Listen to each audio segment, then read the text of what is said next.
మీరు ఎంత అని చెప్పారండి? ఎందుకని ఎన్నిసార్లు అడుగుతున్నారు? అడగపోతే ఎలా సార్? డబ్బులు పోయా అంటున్నారు, పైగా 27 రూపాయల 50 పైసలు. చూడండి సార్, నా అకౌంట్ లో 27 రూపాయల 50 పైసలు కనిపించట్లేదు. కంప్లైంట్ ఇవ్వండి. ఆల్రెడీ రాసి తీసుకొచ్చేసాను సార్, ఒకసారి చూడండి. ఈయనే టీటీఈ రాధామోహన్ శర్మ. రైల్వే లెక్కల్లో తప్పులుంటాయేమో గాని ఈయన మాత్రం లెక్కల్లో పక్కగా ఉంటాడు. హోల్డ్! ఇస్తాను బాబు, ఇస్తాను. ఇదేంటి? చిల్లర లేదు, అయితే దీను లేదా లోపలికి వెళ్ళు. మీకు ఇంకో విషయం కూడా చెప్పాలి. ముందు మీరు వాడండి, తర్వాత నలుగురికి చెప్పండి. ఫ్రీగా ఇచ్చే వాళ్ళని నమ్మద్దు. రిటర్న్స్ ఫైల్ చేయడానికి 4 రోజులు ఉంది, కొంచెం చేసి పెట్టవా? కానీ నేను సీఎన్ కాదండి. బయట చేసేవాళ్ళంతా సీఏలా ఏంటి?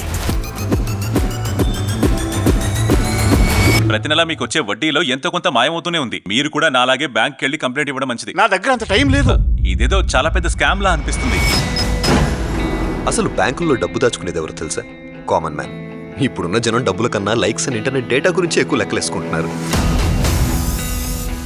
10-20 పోయినా పెద్దగా పట్టించుకోరు. వీళ్ళ పద్ధతే ఇంత. ఓసారి 10, ఓసారి 20, ఓసారి 50, ఇంకోసారి 100. 2400 కోట్లు. ఇది అసలైన స్కామ్.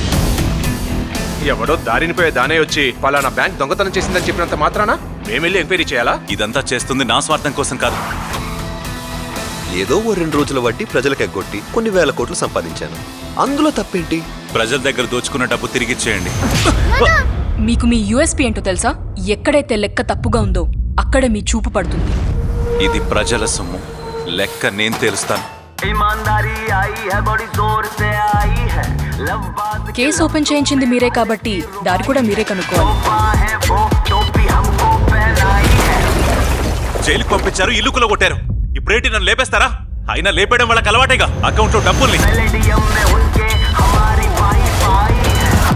ఇది కొత్త ఇండియా సర్జీ. ఎవ్వర్ని వదిలిపెట్టదు. అందరి లెక్కలు తేల్చి పడేస్తుంది. హిసాబ్ బరాబర్.